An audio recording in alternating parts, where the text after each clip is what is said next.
MTFF will become an anchor for the annual spending and financing plan of the national government and Congress when preparing the annual budget and undertaking related appropriation activities. It is therefore a forward-looking document that extends beyond the traditional 3-year horizon to reach 6 years, coinciding with the 6-year coverage of the Philippine Development Plan 2023 to 2028. The MTFF also promotes transparency and credible commitment to pursue the indicated social macroeconomic goals that optimize the government budget. Medium-term growth targets and the assumptions regarding key macroeconomic variables underpin the medium-term fiscal plan. The recent past and the COVID-19 pandemic has beset the macroeconomic environment with challenges and a series of external shocks. Inflation has accelerated in recent months due largely to significant increases in international prices of oil and other key commodities. Still, the economic growth momentum remains firm, as demonstrated by the strong 2022 first quarter GDP growth of 8.3%. However, the recovery process from the impact of the pandemic is still ongoing. Amid elevated uncertainty in the international economic environment, revisions in the macroeconomic assumptions incorporate these challenges and most recent economic developments, leading to upward adjustments in the following: inflation rate for 2022 to 2023, foreign exchange rate for 2023 to 2025, and goods and services imports growth for 2022. The economy is expected to grow by 6.5 to 7.5% this year as we continue to reopen the economy while considering the recent external developments. In the first quarter alone, GDP saw an increase in household consumption and private investments, along with a robust manufacturing industry, high vaccination rate, improved healthcare capacity, and an upward trend in tourism and employment. This is expected to continue for the rest of the year. The strong economic growth is projected to be sustained and expanded further to 6.5 to 8% from 2023 until 2028. The average inflation for 2022 is projected to range from 4.5 to 5.5%, following the uptick in fuel and food prices as a result of the ongoing Russia-Ukraine conflict and the disrupted supply chains. It is slightly adjusted to 2.5 to 4.5% in 2023 and is seen to return to the target range of 2.0 to 4.0% by 2024 until 2028. Dubai crude oil price is expected to settle at 90 to 110 US dollars per barrel in 2022, 80 to 100 US dollars per barrel in 2023, and 70 to 90 US dollars per barrel from 2024 onwards, as oil supply is expected to catch up and stabilize over the medium term. The Philippine peso is projected to average between 51 to 53 pesos per US dollar in 2022 and 51 to 55 pesos per US dollar from 2023 onwards due to aggressive monetary policy tightening by the US Federal Reserve, market aversion amid the Russian-Ukraine conflict, and again, increased global oil prices. Lastly, exports of goods are expected to grow by 7% in 2022 and 6% from 2023 to 2028. On the other hand, imports of goods are projected to grow by 18% in 2022, 6% in 2023, and 8% from 2024 to 2028. I have instructed the NEDA to coordinate with other agencies and work on the Philippine Development Plan for 2023 to 28 and to submit to me the complete blueprint and progress of its implementation not later than year-end. One of the main drivers of our push for growth and employment will be in the agricultural sector. With regard to food supply, we are confronted by a two-pronged problem. That which will hit us in the short term and that which will hit us in the long term. Tayo ay nahaharap sa mga problemang kagyat nating mararamdaman at mga hamong pangmatagalan. Ang mga suliraing agarang mararamdaman ng ating mga kababayan ay ang posibilidad ng tuloy-tuloy na pagsibak ng presyo ng pagkain at kakulangan sa supply ng ating pagkain. Upang masuportahan ang mabibili para mapanatili ang kanilang purchasing power o kapangyarihan sa pagbili, isinapinal ng Department of Agriculture ang planong taasan ang produksyon sa susunod na panahon ng pagtanim o planting season sa pamamagitan ng tulong pinansyal at teknikal. Magbibigay tayo ng pauta habang mas ilalapit natin sa sektor ng agrikultura ang hindi gaanong mahal na farm inputs na bibilhin na ng mundo ng gobyerno. Kabilang dito ang abono, pestisidyo, mga punla, feeds, fuel subsidy at ayuda para sa mga karapat-dapat na beneficiary. Para sa pangmatagalang solusyon, itataas natin ang produksyon ng mga kalakal at produktong pang-agrikultura. At para magawa ito, pagtitibayin natin ang tinatawag na value chain na nagsisimula sa mga magsasaka hanggang sa mga namimili. May mga bahagi ng value chain na sa ngayon ay kanya-kanya ang operasyon. Pagtibayin natin ang koordinasyon ng iba't ibang bahagi nito. Ang pagsasaliksik para sa mga makapagong paraan at ng pagtatanim at pag-aalaga ng hayop ay masusing gagabayan ng Department of Agriculture.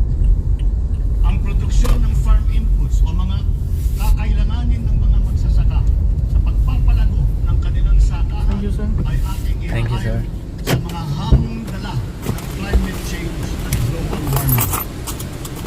Mahigpit na pagsusuri ang gagawin ng ating mga eksperto tungkol dito. Ang mga pautang at financial assistance sa mga magbubukid at mangingisda ay magiging institusyon at patakaran ng aking administrasyon.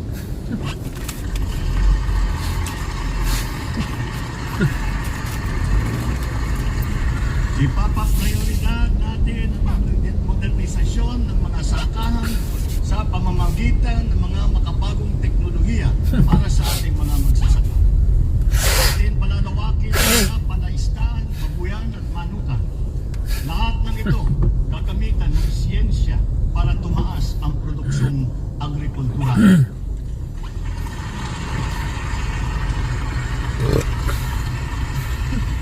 Maging ang post-production at processing ay susuportahan ng pamahalaan. Gagawa tayo ng network, national network ng farm-to-market road upang mas mabilis na mailakbay ng mga magsasaka ang kanilang mga produkto sa mga pamilya. At gagawa tayo ng mga paraan upang maramdaman ng mga mamimili ang pagluluwag ng presyo ng mga produktong pagkain sa kayang halaga. Kaya ng muling sarap pala pupunta dito na lang ako. Hindi ito magagawa sa isang araw. Hindi magagawa sa isang buwan o isang taon lamang. Ngunit kailangan na natin simulaan ngayon.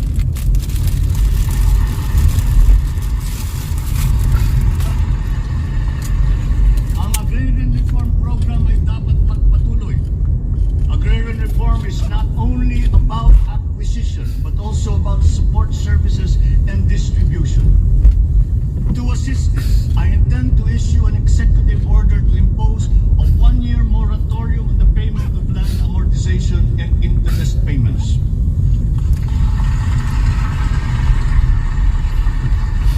This is included in Republic Act No. 11469 or the Bayanihan to Gilas 1 Act. A moratorium moratorium will give the farmers the ability to channel the resources in developing their farms, maximizing their capacity to produce, and propel the growth of our economy.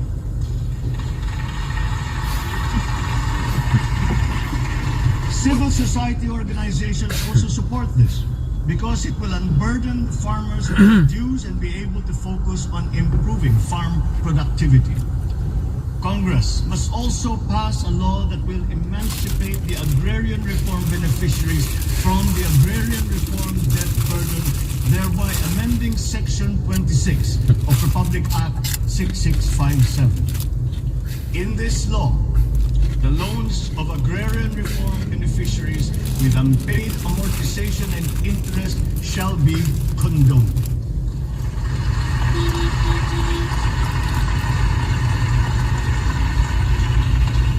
Layunin ng batas na ito ay burahin ang hindi mabayarang utang ng ating mga magsasaka na benepisyaryo ng agrarian reform.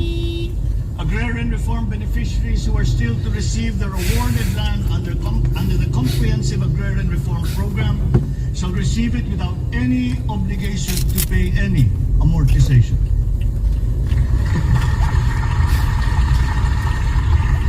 The condonation of the existing agrarian reform loan will cover the amount of 58.125 billion pesos, benefiting 654,000 agrarian reform beneficiaries and involving a total of 1.18 million hectares of awarded lands. Executive Order Number 75, Series 2019 requires that all government agencies, bureaus, departments, and instrumentalities to turn over agricultural lands to qualified agrarian reform beneficiaries. At present, we have a total of 52,000 hectares of unused agricultural lands of the government, which shall now be used for distribution to the following sectors in accordance with Section 40 of the Republic Act number 6657 as amended. Thus, landless war veterans, landless surviving spouse and orphans of war veterans, landless retirees of the Armed Forces of the Philippines and the Philippine National Police. Agricultural lands acquired under this program will be given to graduates of college degrees in agriculture who are landless.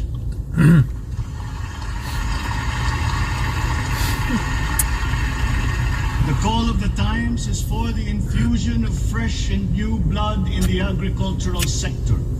We need a new breed of farmers equipped with modern agricultural technology able to engage in sustained scientific farming that will not only increase farm yields but also resilience in the face of climate change.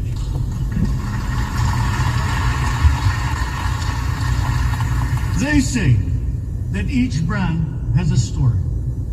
As for the Filipino brand, ours is deeply rooted in our rich cultural heritage, and the tourism sector plays an invaluable role in the promotion of the Filipino brand.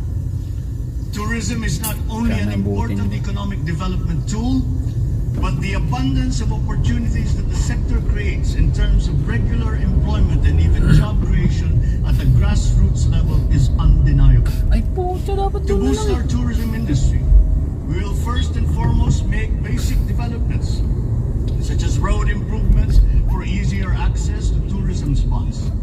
We will also upgrade our airports and create more international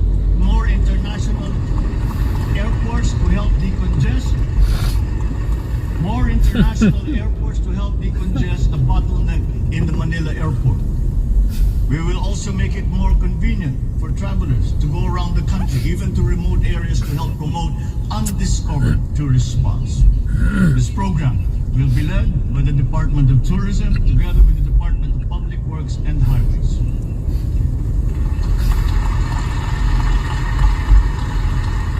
To foster the Filipino brand is to spark our sense of pride and reaffirm our strong sense of identity. It is time to welcome the rest of the world with an enhanced Filipino brand that is unique, attractive, and creative. The creativity of the Filipino is truly world-class.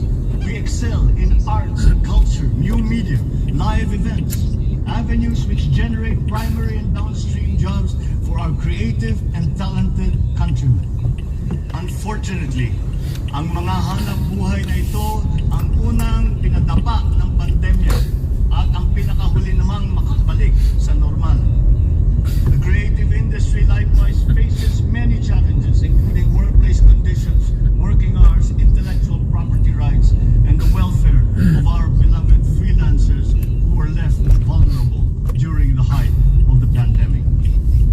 We require an institutionalized creative industry that will advance the interest of its stakeholders. Sila na nagbibigay ng kaluluwa at pagkakilala sa ating pagka-Pilipino. Protektahan natin sila.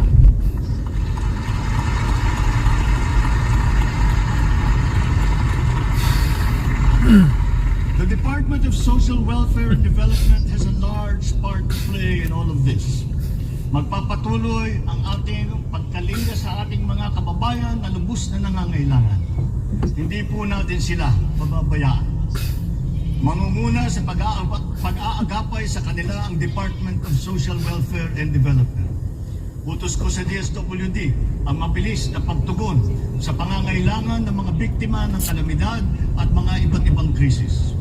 Ang mga field office nila ay inatasan na maagang maglaga ng family food packs at non-food essentials sa mga LGU bago pa man malalasa ang anumang kalamidad. Magdadagdag tayo ng mga operation center, warehouse at impakan ng relief goods, lalo na sa mga malalayong lugar na mahirap marating. Titiyakin natin na maayos ang koordinasyon ng DSWD at Department of Human Settlements and Urban Development nang sa ganun madali ang pagpatupad ng Emergency Shelter Assistance Program para sa mga biktima ng kahit anong kalamidad.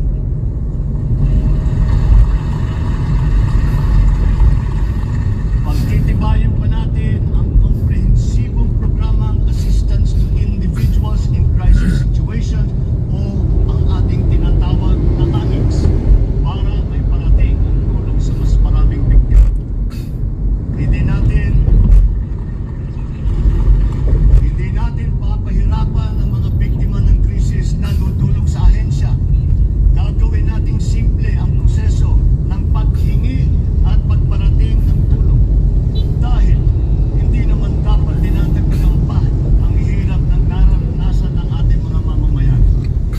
Upang matiyak na mapupunta sa kwalipikadong mga pamilya ang tulong na pamahalaan sa pamamagitan na 4Ps o Pantawid Pamilya Pilipino Program, titiyakin natin na malilinis ang listahan ng benepisyaryo.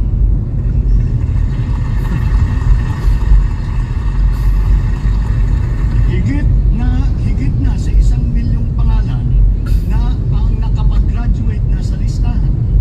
At nagagalak akong mabatid na sila ay nakakatayo na sa kanilang sariling paa. Kaugnay dito ay inutusan ko ang DSWD na pag-ipayuhin pa ang pagrepaso ng listahan upang maitutok ang pamimigay ng sapat na ayuda sa mga lubos na nangangailangang pamilya. Magpapatuloy ang Supplemental Feeding Program para sa mga bata sa Child Development Centers at Supervised Neighborhood Play at lalo pa nating palalawakin sa taong 2023.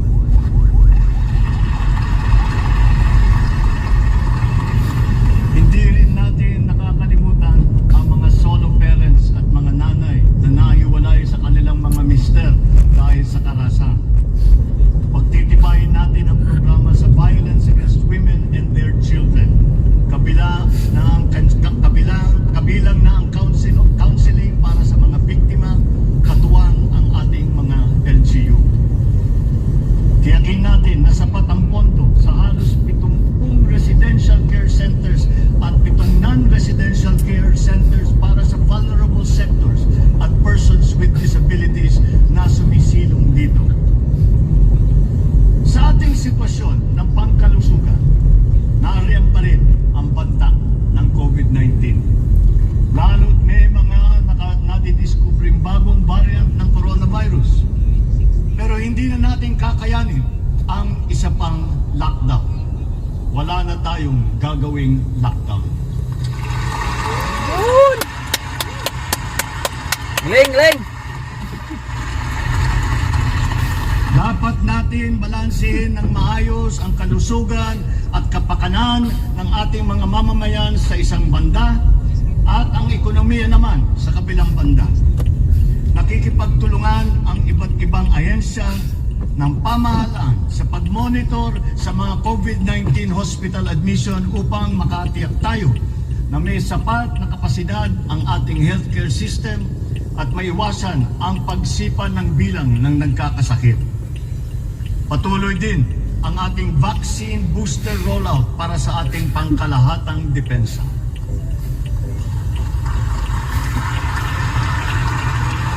Sa ganitong paraan, kahit pa tumaas muli ang bilang ng mga COVID cases, mananatiling mababa ang bilang ng mga maospital at bilang ng mga namamatay. Sa pamamagitan nito, unti-unti rin tayong masasanay na nariyan ang virus pero hindi na seryoso ang banta sa ating buhay. Iaayon natin ang ating mga health protocols sa kung ano ang ating pangangailangan sa paglipas ng panahon at lalo pang iipayuhin ang kooperasyon kasama ang pribadong sektor upang tumas pa ang kumpiyansa ng mga mamumunuhan nang sa gayon ay bumalik na tayo sa full capacity, lalo-lalo na ang ating mga negosyo.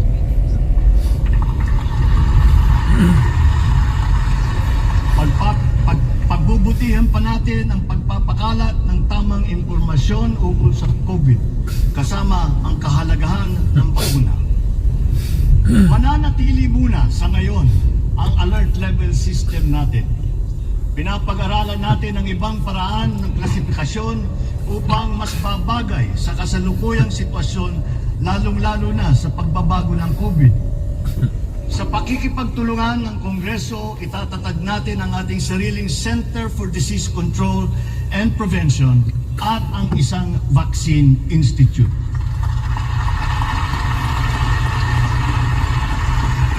Magtatayo tayo ng dagdag na mga health center at ospital. But beyond the issues that the pandemic has brought, the need for a stronger healthcare system is self-evident. We must bring services, medical services to the people and not wait for them to come to our hospitals and healthcare centers. Napakinabangan natin ng gusto ang malalaking specialty hospital gaya ng Heart Center, Lung Center, Children's Hospital at National Kidney and Transplant Institute. Kaya maliwanag na hindi lang dapat dito sa National Capital Region kundi maging sa ibang parte ng bansa.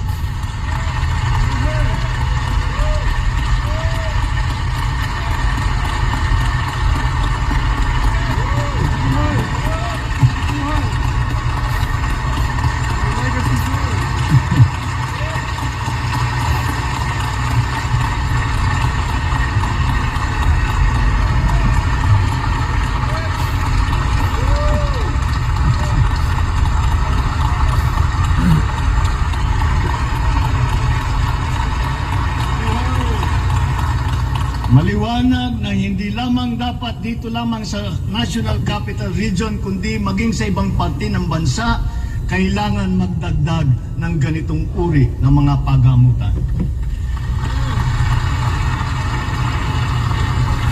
Bukod dito, upang mailapit natin ang healthcare system sa taong bayan, nang hindi sila kailangan pumunta sa sentro ng kanilang bayan, lalawigan o region, ay maglalagay tayo ng mga clinic, mga RHU na pupuntahan ng mga doktor, nurse, midwife, medtech, isang beses, dalawang beses sa isang linggo.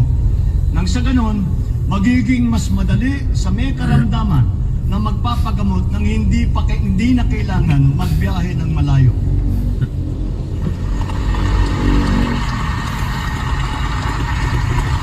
One of the cornerstones of a strong healthcare system is the provision of competent and efficient medical professionals. We will exert all efforts to improve the welfare of our doctors, our nurses, and other medical frontliners. Dapat din tayong magkaroon ng sapat na supply ng gamot na kinakailangan sa pang-araw-araw ng ating mga mamamayan. Sinimulan ko na ang pakikipag-usap sa mga kumpanya ng gamot dito sa Pilipinas at sa ibang bansa. Hinihikayat natin na buksan nila ang merkado upang bumaba ang presyo ng gamot.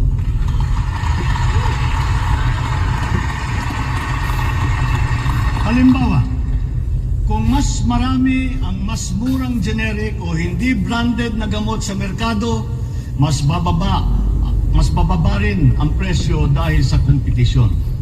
Ang Department of Trade and Industry ay nakikipag-usap sa mga interesadong manufacturer ng generic drugs na papasok sa ating bansa. Inuutusan ko naman ang Philippine Competition Commission na pantay-pantay dapat at walang kartel sa hanay ng mga pharmaceutical companies.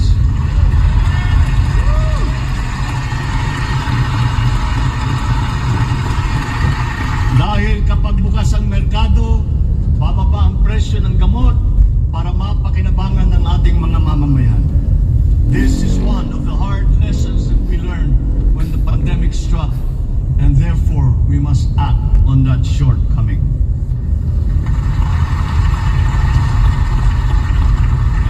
In the educational sector, I believe it is time for our children to return to full face-to-face classes once again.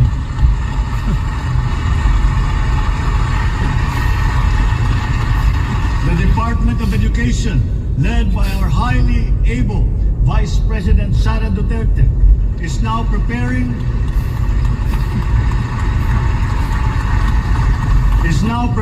for its implementation in the upcoming school year with utmost consideration for the safety of students as we are still in the middle of the COVID-19 pandemic. We must ensure that our classrooms are safe for teachers, for students, and the entire academic community when they return to face-to-face classes. We continue to encourage everyone to get their booster shots in preparation for the resumption of in-person classes. This is one of the reasons I have directed the Department of Health and the Department of Interior and Local Government to undertake another rollout of booster shots.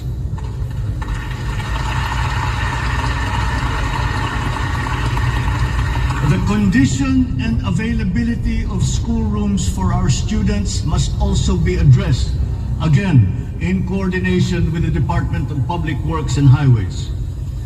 Though some complications have arisen over the question of repair of school buildings in relation to the Mandanas-Garcia ruling, this will be ironed out. We have been in discussion with local government leaders, governors, and mayors in the last few weeks to determine with the LGUs what is actually practicable, what functions belong to the LGUs, and what belong to the national government. There have also been lengthy discussions on the continuation and viability of the K-12 school system.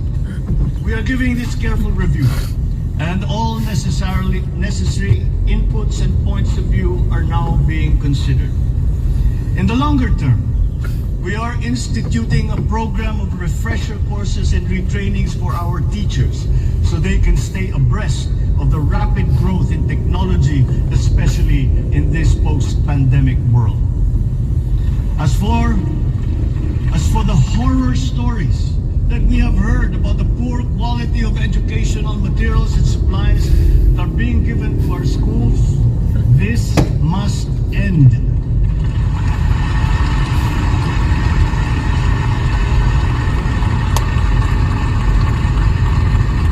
Children must always be equipped with the best that we can provide.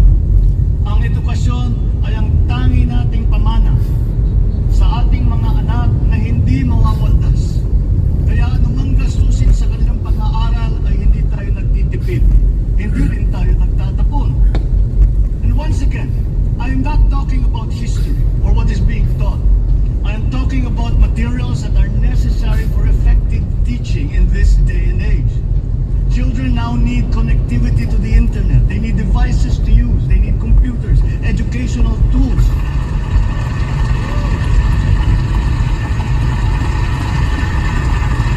that they might participate fully in the digital community here and abroad. We must do better in the international rankings, especially when it comes to the so-called STEM subjects: science, technology, engineering, and mathematics. These skills, this knowledge, are necessary for our young people to be able to compete in a highly technological and competitive world.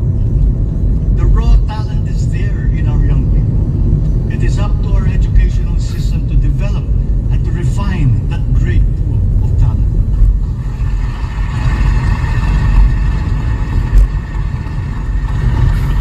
Foreign employers have always favored Filipino employees because of our command of the English language. This is an advantage that we must continue to enjoy. The internet has now become the global marketplace, not only for goods, services, but also for ideas, even extending to our own personal interactions. And the language of the internet, for better or for worse, is English. Therefore, the question of our medium of instruction must be continuously re-examined to maintain that advantage that we have established as an English-speaking people.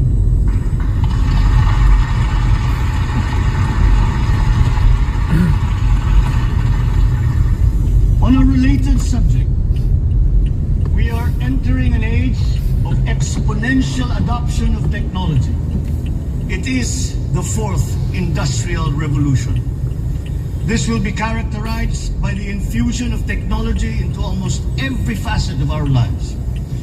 Breakthrough technologies in the areas of quantum computing, artificial intelligence, nanotechnologies, the Internet of Things, robotics, self-driving electric vehicles, 3D printing, virtual and augmented realities, among others, that will radically transform the way business is done.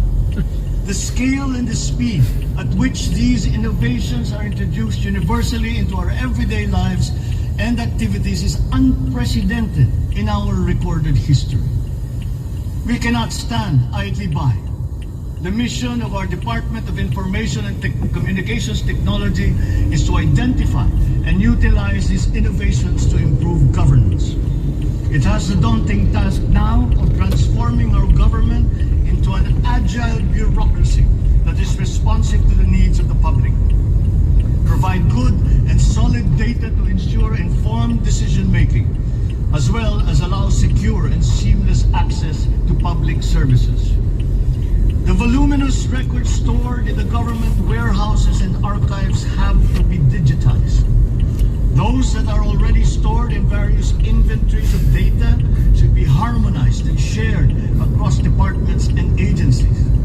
Needless to say, these have to be kept in large data centers that are secure yet accessible. The national ID will play an important part in this digital transformation.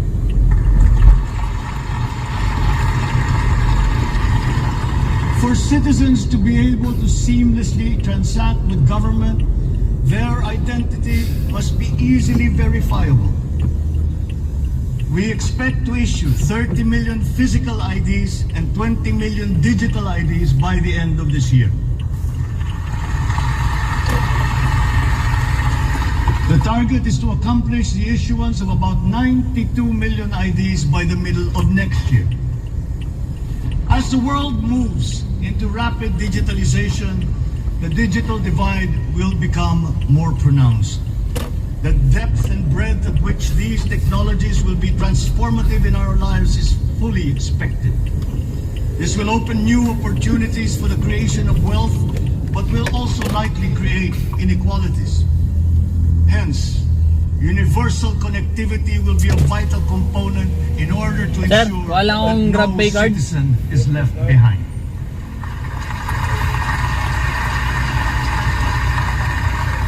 I have therefore tasked the DICT to deploy digital connectivity across our various Anong oras islands. opisina natin, sir? This will be done Huh? through the implementation of the National Broadband Plan, the Common Tower Program, connecting our geographically isolated and disadvantaged areas via our Broadband ng NASA project.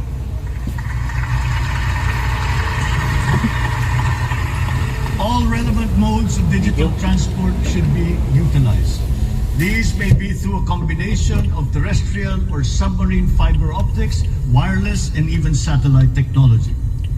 As our Public Service Act has opened the doors and removed the restrictions on foreign investment, we foresee an increase in direct investment of overseas players.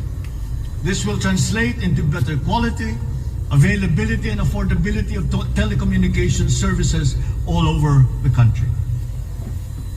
We come now to infrastructure. The backbone of an economy is its infrastructure. The infrastructure program